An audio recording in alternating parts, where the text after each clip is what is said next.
नमस्कार मेरे प्यारे साथियों, मैं डीपी आज एक नए वीडियो के साथ आप लोगों के सामने हूं और मेरा आज का ये वीडियो हेनले पासपोर्ट इंडेक्स को लेकर के है। हेनले पासपोर्ट इंडेक्स 2025 जारी हो चुका है।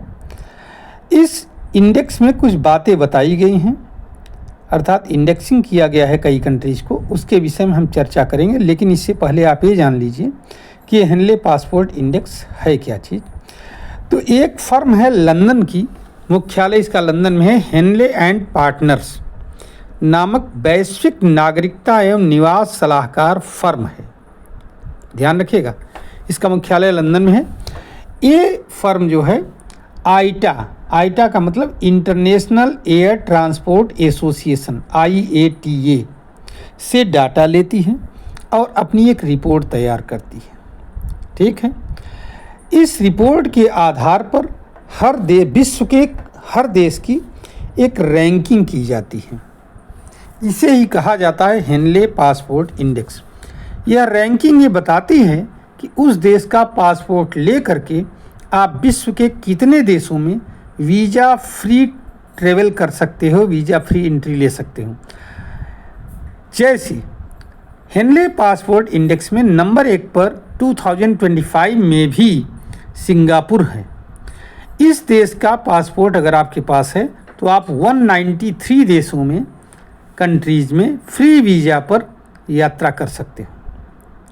सेकंड नंबर पर साउथ कोरिया है जिससे 190 कंट्रीज़ में। थर्ड नंबर पर जापान है और इससे 189 कंट्रीज़ में आप वीज़ा फ्री ट्रेवल कर सकते हो। USA की स्थिति की अगर हम बात करें तो पहली बार USA टॉप 10 से हट करके 12th रैंक पर चला गया है। ध्यान रखिएगा, 12th रैंक पर चला गया है पहली बार। ठीक है, और इससे USA का पासपोर्ट अगर आपके पास है तो आप 180 कंट्रीज़, दुनिया की 180 कंट्रीज़ में आप वीज़ा फ्री एंट्री ले सकते हो। इसी तरह से इंडिया की जो पोजीशन है वो 85th रैंक है 2025 में। इससे पहले 2024 में 80 रैंक थी, 80।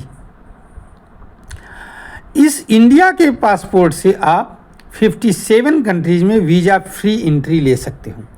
ये है पूरा स्थिति। सबसे नीचे बॉटम में अफ़गानिस्तान है, ध्यान रखिएगा। तो ये पूरी हेनले पासपोर्ट इंडेक्स के विषय में कुछ बातें हमने आपको बताया। एक रिपोर्ट और है साथियों, उस रिपोर्ट को भी थोड़ा सा जानना इसी के साथ बहुत ज़रूरी है। ये तो भारत के विषय में था, लेकिन ये जो रिपोर्ट मैं बताने जा रहा हूँ ये यूपी के विषय में है। कैग की अभी हाल में रिपोर्ट आई है। कैग क्या है? Controller and auditor general of India. इसकी रिपोर्ट आई है। इसमें ईयर 2022-23 की रिपोर्ट है, लेटेस्ट नहीं है कोई, अभी इसी साल आई है और न्यूज़पेपर में काफ़ी चर्चा में थी, लेकिन न्यूज़ में चर्चा नहीं आ पाया।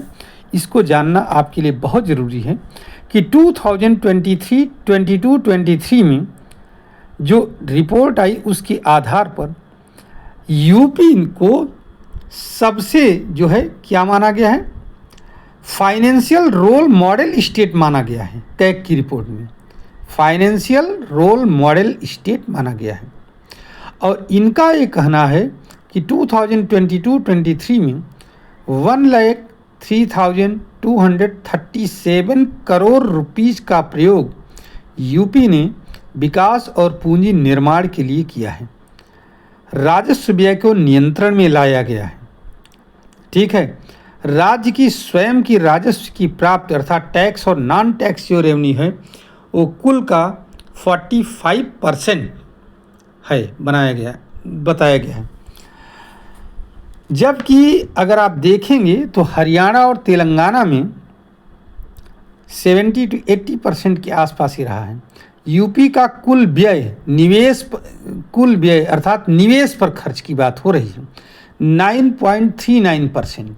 टोटल व्यय का 9.39% निवेश पर खर्च हुआ है। जबकि महाराष्ट्र में इसी समय 3.81%, गुजरात में 3.64% और बिहार में 1.65% निवेश पर खर्च किया गया।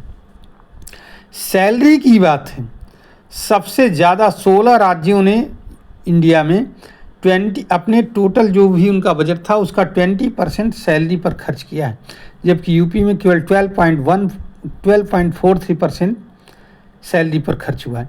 इसी तरह से और भी है, पेंशन है, इंटरेस्ट है। इंटरेस्ट पर आप ये देखिए, इंटरेस्ट पर यूपी ने 8.9% खर्च किया है, जबकि इंडिया में 10 ऐसे स्टेट हैं जिन्होंने 10% से ज़्यादा खर्च किया है।